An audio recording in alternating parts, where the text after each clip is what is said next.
Assalamualaikum warahmatullahi wabarakatuh. Alhamdulillah kita berjumpa lagi untuk belajar IPA. Bagaimana kabarnya teman-teman? Semoga selalu sehat dan dalam lindungan Allah Subhanahu wa taala. Baik, hari ini kita akan membahas tentang gerak benda. Nah, kita perlu mengetahui dulu apa itu gerak. Nah, gerak adalah perpindahan suatu benda dari tempat satu ke tempat yang lain. Baik, hari ini kita akan membahas 5 macam gerak. Yang pertama, gerak mengalir. Yang kedua, gerak menggelinding. Yang ketiga, gerak berputar. Yang keempat, gerak jatuh. Yang kelima, gerak memantul. Sudah siap teman-teman? Mari kita bahas satu persatu. Yang pertama yaitu gerak mengalir. Gerak mengalir yaitu gerak semua benda cair yang mengalir dari tempat yang tinggi ke tempat yang lebih rendah. Contoh gerak benda mengalir yaitu misalnya ketika kita menuangkan air atau menuangkan minuman lain ke dalam gelas, atau kita menuangkan minyak goreng ke dalam wajan.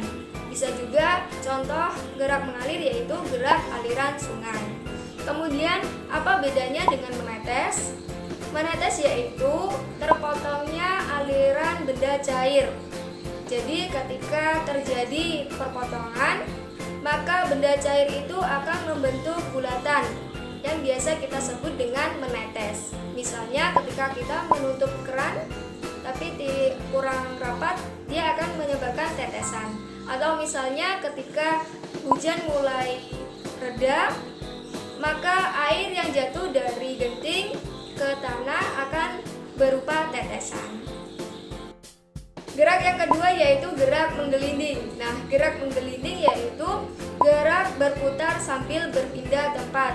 Misalnya gerak bola yang kita tendang, kemudian gerak roda kendaraan yang berjalan. Yang ketiga yaitu gerak berputar.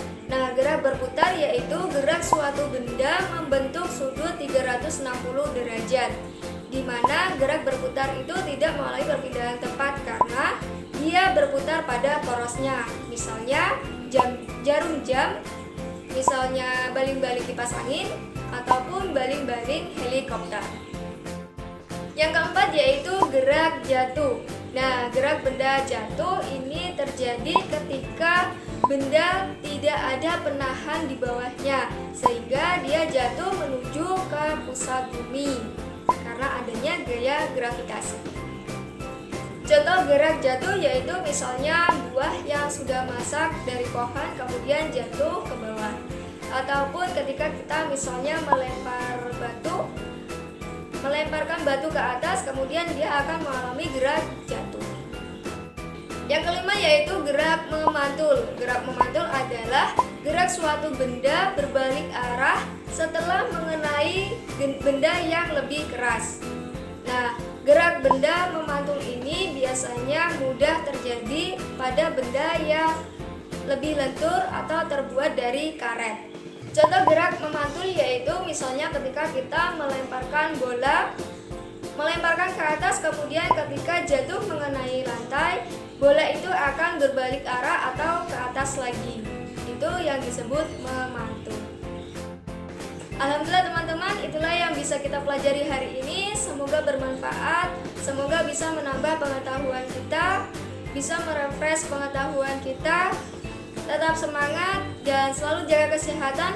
Assalamualaikum warahmatullahi wabarakatuh.